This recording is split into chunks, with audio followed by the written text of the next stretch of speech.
Okay,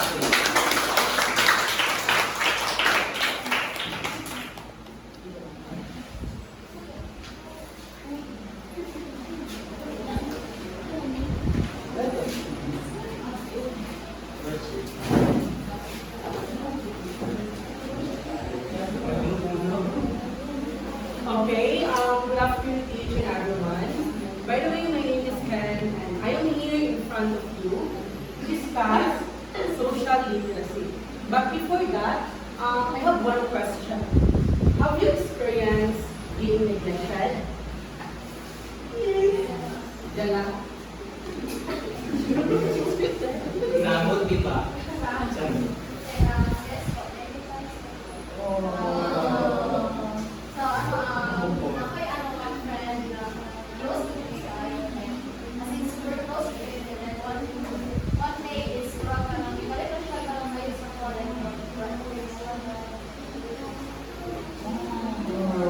Yeah, it's sad yun nga, natin yung mga tao na experience of being neglected. And aside from that, to those people who experience actually, this seminar is for you. Improving yourself, improving the way you interact with other people. And about the word social literacy, what is the first idea that comes in your mind when you read the word social literacy? Ayman Alcaide. So for me, social literacy from the name itself, social means is the ability to interact with building relationship to each other, and for example, that one-on-one and sharing information. That's social literacy. Exactly. Social literacy is not just about communicating, connection. It's about having being responsible for our action. And at the same time, we talk about behavior na ma-learn na ito ang sarili.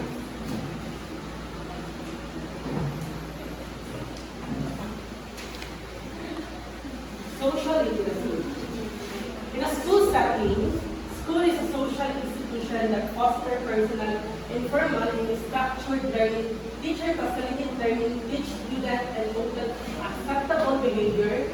Social literacy is crucial for teacher and student as it involves developing social skills, knowledge, and positive values for responsible behavior in complex social settings.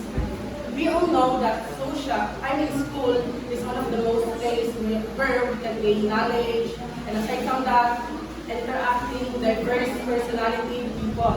And teacher is one of the most model sa tuwa na guide and mold us to be the best version of ourselves. And aside from that, school literacy, as what I said earlier, is not just about knowledge. And at the same time, matuto na ito kung saan mag-interact, proper interaction towards sa tao na kasurang sa tuwa. Teachers demonstrate social literacy by dealing with superior colleagues, parents, and students while students interact with their surroundings and others. As what I said earlier, the teacher dealing with diverse personality, daghan sila gina-deal nga tao. Then, as a teacher, someday, in the future, we need to be transparent. Transparency meaning to say, like, we need to have a huge of understanding in both sides. Hindi na one-sided, hindi na tayo mag-listen na tayo to one side. As a teacher, we need to embody that should of being transparent. Then, social skills, a crucial aspect of social literacy involve good manners, effective communication, empathy, and personal expression. Children acquire these skills through play, while adults acquire them through verbal and non-verbal interaction, including gesture, body, language, and appearance. There is a lot of type of interaction na akong ma-face, like dealing nga natin dila sa school. Like, aside from that, it helps us to improve our personality. Given from your fact that gadil ta sa diverse na personality, like, pwede na to mag-put up ng idea na like, lahi ang principle sa life, lahi mo na itong principle sa atong life.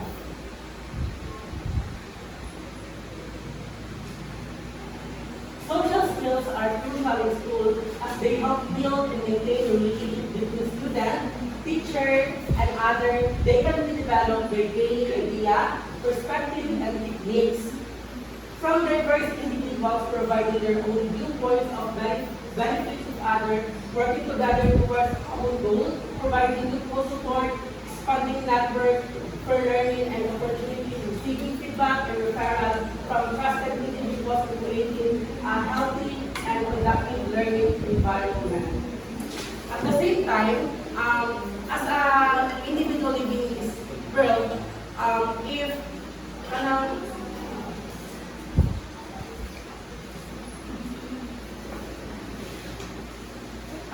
naay tao na ma-interact nino and some idea na bagat na sa imo halay, we all know kita jud is kanang mga bata ron is paano sila prone for kanang makita din nila kanang makuha na to balik o mga personality ma-adapt nila. Like we teacher someday is kanang we need to kuha na to action kanang mas aron model to them kay ang mga bata ko is isod kayo kay gamay lang action ma-adapt nila itong personality. What if itong pinapakita ng personality sa ilaha is like mali, like nandili kay siya ng manner is ma-adapt na nila. That's why we need to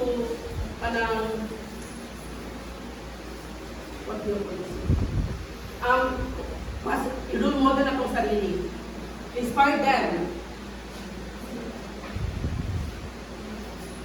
Teacher can demonstrate various social skills to foster harmonious relationship with students. These skills include effective communication, conflict resolution, active listening, empathy, relationship management, respect, problem solving, and interpersonal skills. And this is the main tip for you to have for you to be effective, and at the same time, ma-adapt mo ang proper na pag-socialize. The first one is effective communication. Involve sharing thoughts and ideas through group discussion, while conflict resolution involves addressing problems and finding workable solutions.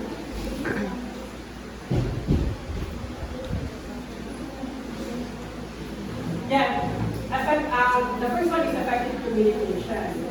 As a group, we should share the idea of other, like sharing the idea of them, like dili lang naman sila for example, disregard ng idea. We need to listen to them as well in order for them na ma-encourage ko sila, mas ipakita nila ng idea, and aside from that, solving conflict resolution. So, need to always look for a solution as well.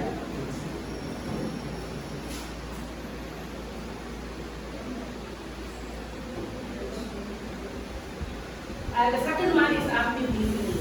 Involves paying close attention to students during counseling and consultation. Empathy helps understand students' feeling during difficult time, relationship management, yeah. The second one is active listening. And it's important for us to show empathy towards our classmate, our colleagues. Why? Because especially those person na nag-struggle silang life is we need to makuha ng word of affirmation ba, may na lang ma-motivate sila to at least continue silang life. We all know na a lot of us dealing with one problem yun, and it's important for us to have word of affirmation and motivate them to continue to chase their dream. Relationship management involves maintaining relationships with school, stakeholder, for student development. Respect involves initiating communication and responding appropriately during interaction. We all know that respect begins respect during. Pwede na siya, hindi na natin siya i-impose. Dapat i-earn po natin ang respect. Problem-solving skills involve seeking help, making decisions, and accepting consequences. Interpersonal skills involve sharing, joining activities, and asking permission and waiting for one's turn.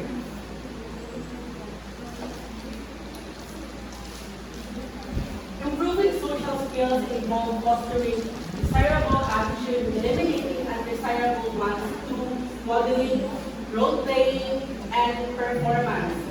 This is some of the activity para mas ma-foster ilang social skills through modeling, role-playing. And the key strategies include maintaining eye contact, using proper body language, distinguishing assertive and aggressive behavior, selecting effective communication channels, being flexible, accepting criticism without defensiveness, remaining positive, and being a good student. As individual, naman yung mga tao nila tumaklis na criticize din sa tuwa. And what is the best thing para mapampak siya is kanang muna like constructive criticism. Like, alam niyo is gamitin natin motivation to improve ourselves, to improve more.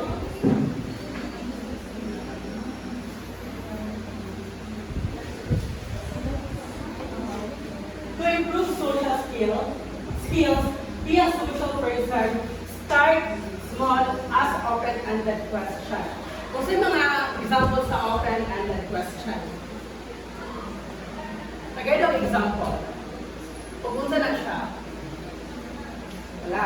Ang open-ended question is kung na siya ang tanang mas question nga para mas panoonin mo ang person. For example, what is your name? Tell me about yourself. Yeah. WH questions. WH questions. Yes. Impact of social skills. If you embody that, katong tulong ka way para ma-improve yung social skills is, of course, actually one better relationship. Second one, better communication, greater efficiency, advanced career prospects, and increased overall happiness. Yeah. Emotional intelligence, or IQ. It's the ability to recognize, understand, and manage one's own emotion, and those others involves understanding how emotion can drive behavior and impact people, and how to manage emotion under pressure, such as giving and receiving feedback, meeting deadlines, dealing with challenging relationships, having limited resources, dealing with change, and experiencing setbacks and failure. It is essential for maintaining healthy and purposeful relationships with others, demonstrating social literacy. To make it shorter, emotional intelligence is all about a huge of understanding towards others na nakaproud sa inyo. Strategy of enhancing emotional intelligence. According to Goldman 1995, proposed strategy to enhance emotional intelligence in teacher by focusing on understanding and managing emotion. Actually, proposed na I think 13 kabuo in order for us to enhance our emotional intelligence. The first one is think about feelings. Being sensitive to one's feelings and crucial for appropriate responses as demonstrated by teachers who must be aware of their student background and trigger to effectively handle sensitive issues. I think about feelings is we need to be sensitive of the feelings of others. Like we need to like i-measure two birds, lumatuong na po sila at at the same time, una-una po ang pa-feel nila. Ano? Remember lang, mag-binukad mo ako sila. Then, the second one is, during anger and neutral for teacher to pause and think before making decision. As think can prevent unintended consequences such as advancing a student to violation. Only siya is like, we need to pause sometimes, especially in the midst of naglagot ka, di ba dito makontrol ako ang emotion. Like, di na to makontrol ako ang pasoko. Like, wala na ko manulis makatrol at taglain ka ng words nila. And that's why we need to compose ourselves, kuhaan ka ng, i-kuhanin mo sarili. I-make ka ng, mag-post ka. Araw hindi ka makasakit sa ila. The third one is try to control one's thoughts. Controlling emotional action involves aligning thoughts with goals and values, focusing on positive thoughts and finding meaning in all situations. In that challenging situation to foster a positive outlook. Kasi we need to control ourselves, control our emotions. As what I said earlier na, dili na ito makontrol ang emotion is mapahig na sa buwan. Atong thoughts, control lang sa ba, dito maka-judge siya lain, dito makasakit sa ilaha. And the fourth one is benefit from criticism. Criticism is an unfold variable offer learning opportunity and insights into other opinions, accept negative feedback with humility and appreciation, viewing it as an opportunity for improvement. As what I said earlier, we need to accept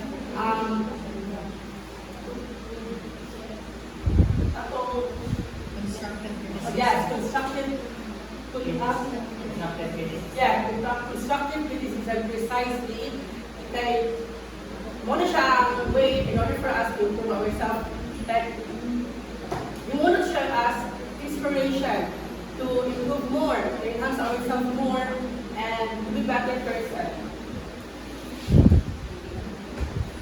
The fifth one is show authenticity. On the word authenticity, kung saan mo na siya? Uniqueness.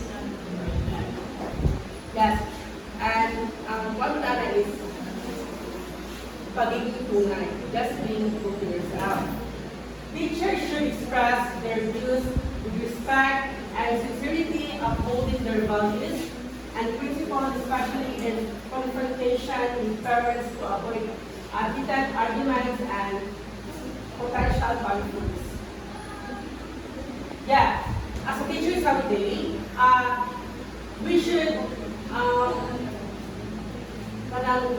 yes, naman tayo ano na ka ng hindi naman tayo-parents nila, hindi ka ng mabot sa situation niya, mga bata ka ng parents, face-to-face na parents, but we need to show respect to them, and aside from that, upholding their values, especially in the presentation.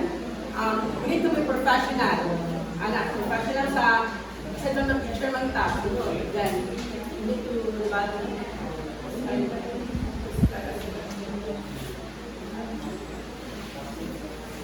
demonstrate empathy. Empathy, understanding other thoughts and feelings, and reaching out to students in their work situation to establish a connection and foster a sense of shared understanding. As a teacher someday, we need to connect ourselves with our students. We need to, as I said earlier, motivate them, especially those students na experience of struggle. That's why we need to motivate them to continue to chase their dream. As a teacher, we need man ang responsibility as well. Show empathy sa ilahan, like motivate sila.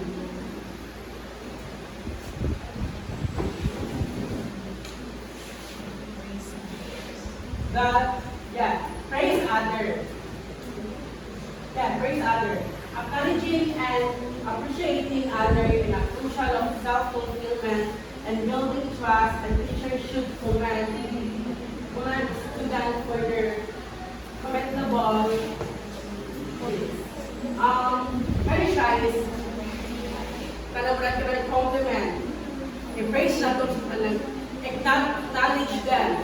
Like, we need to acknowledge them, silang effort, or silang achieve, in order for that, na mas, paan sila ka ng mas, kasi really hard to continue to, like, sila matupin ng proper affirmation. The eighth one is give helpful feedback. Negative feedback can be instructive for personal growth as a challenges as become better and stronger individuals. Like, what I mean ng constructive criticism, like how to turn it into our motivation to improve ourselves more. The next one is, I have questions. You're from Lorraine. Is it easy for you to forgive someone? For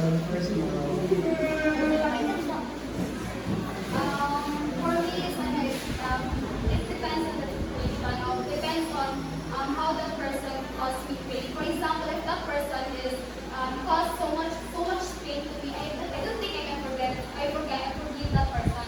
But if another person is you guys both misunderstanding that, yes, I can forgive, but I can forget. Yes, it depends dun sa sins sa tao kung saan ako sa pain. Like, di ko na ito mag-base ang isa ka tao, hindi siya hindi siya mag-accept also I mean, after my severe yung sa ilang gaton na, it depends on the pain na nakakos in my heart. And forgive and forget. Forgiving and forgetting helps us move forward by preventing others from holding emotions and allowing us to let go of pain caused by grateful situations. We need to move forward. Hindi tayo makakalugmok sa kung saan nakasalit sa tuwang. Kailangan na mas mag-continue. Kahit di man influence na anang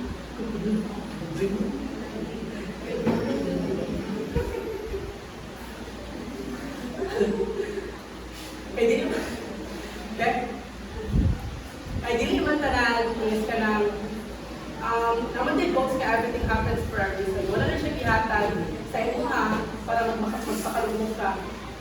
Turn it as ka ng kuhaan sa imuha, like for example, mas kuhaan ka, mas eager ka ng pushing sa imuha ang dream sa life.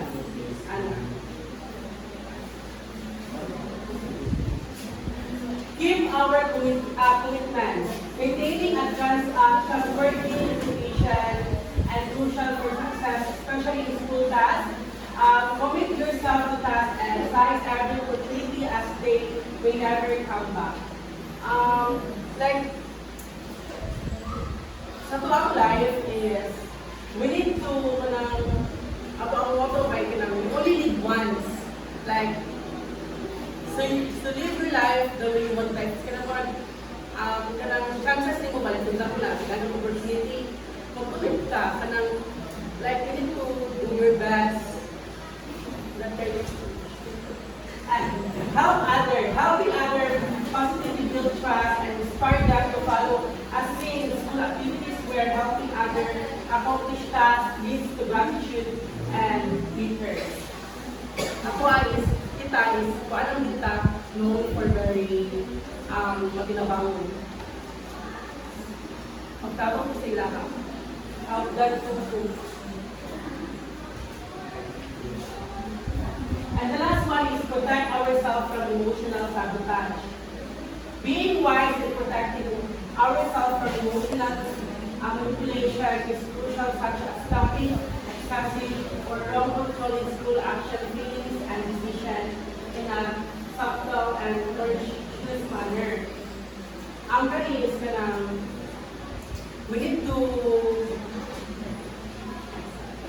protect our mind, especially nakasunod ng mga judgment. We need to focus on peace, something ako ang peace, something like that.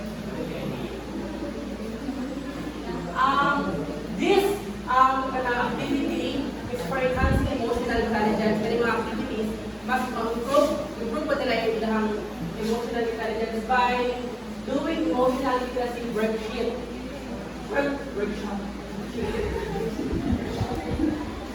Yeah, workshop. This will help teacher to communicate with students, recognize and manage emotions, and increase self-awareness.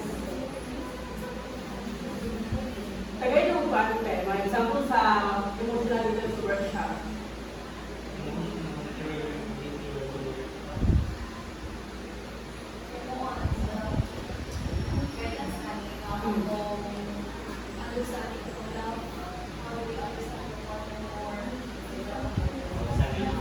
Yeah.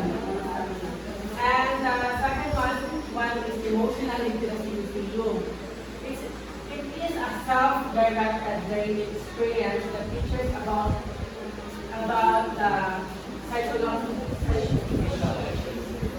psychology and emotions, emotional regulation, and emotional literacy. Like, kanang mga museum, like kanang self-reflect, reflect ako sa na ano man, the Zoo Animal Workshop is an activity that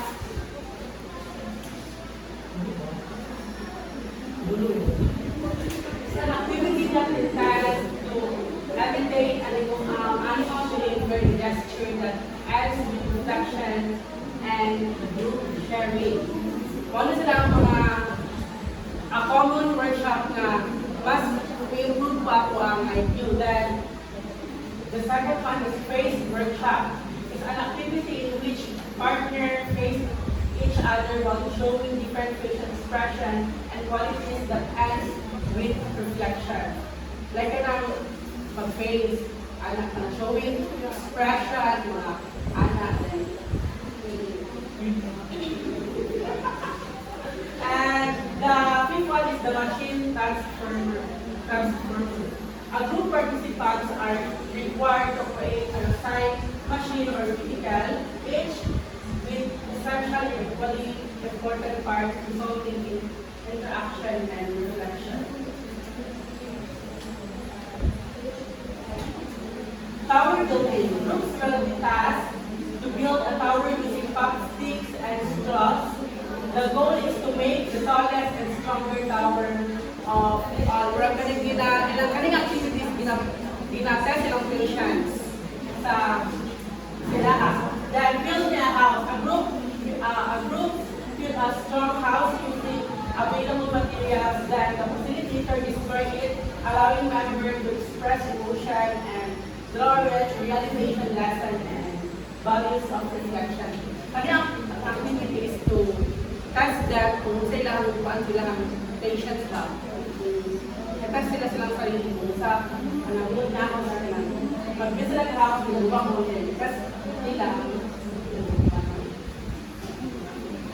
Then, internalization activity. The activity encourages participants to reflect on facilitators, generation, and redeem content as gratitude, allowing them to express their emotion of astonishment, remorse, disappointment, and sadness. Kung siya ka namin off ang light, ang magkuhan mo ka ng candle, then work ka ng self-reflection ba? Disappointment, naka-experience mo ba na ako ng mirroring and unmasking activity. Participants write negative attitudes on paper, express themselves, and burn masks. They are led to prayer for self-renewal and rejuvenation, followed by a prayer for self-renewal and rejuvenation.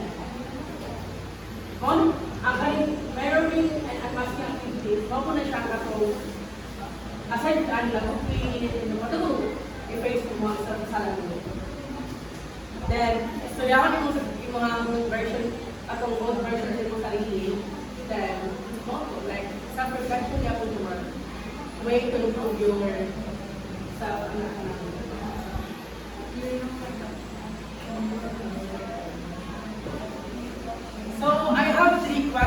here. So since kumana naman ko no, discuss sa part 1 sa mga kasi dali.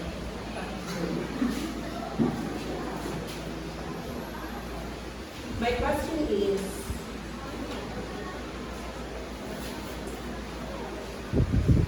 as a future teacher someday, and nakay isa ka student na hard kayo maka-interact because introvert siya, how can you deal with that situation? As a teacher educator, for him or she, para makakope up siya sa nangyayang na situation, dahil I will be the,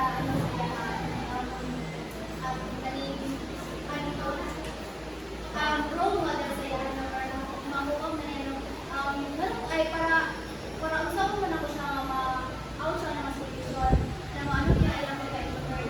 Well, hatagan na ko siya activity, showcase niya yung sarili, yung talent, it shows ka na yung identity, para maano niya yung kailan niya. And pwede ko niya mo one-on-one talk, which is ma-embrace niya kung sa iyong self, and through that is, maano siya, ma-hinay siya o pwede niya mawala sa iyong pagka-introvert. Don't.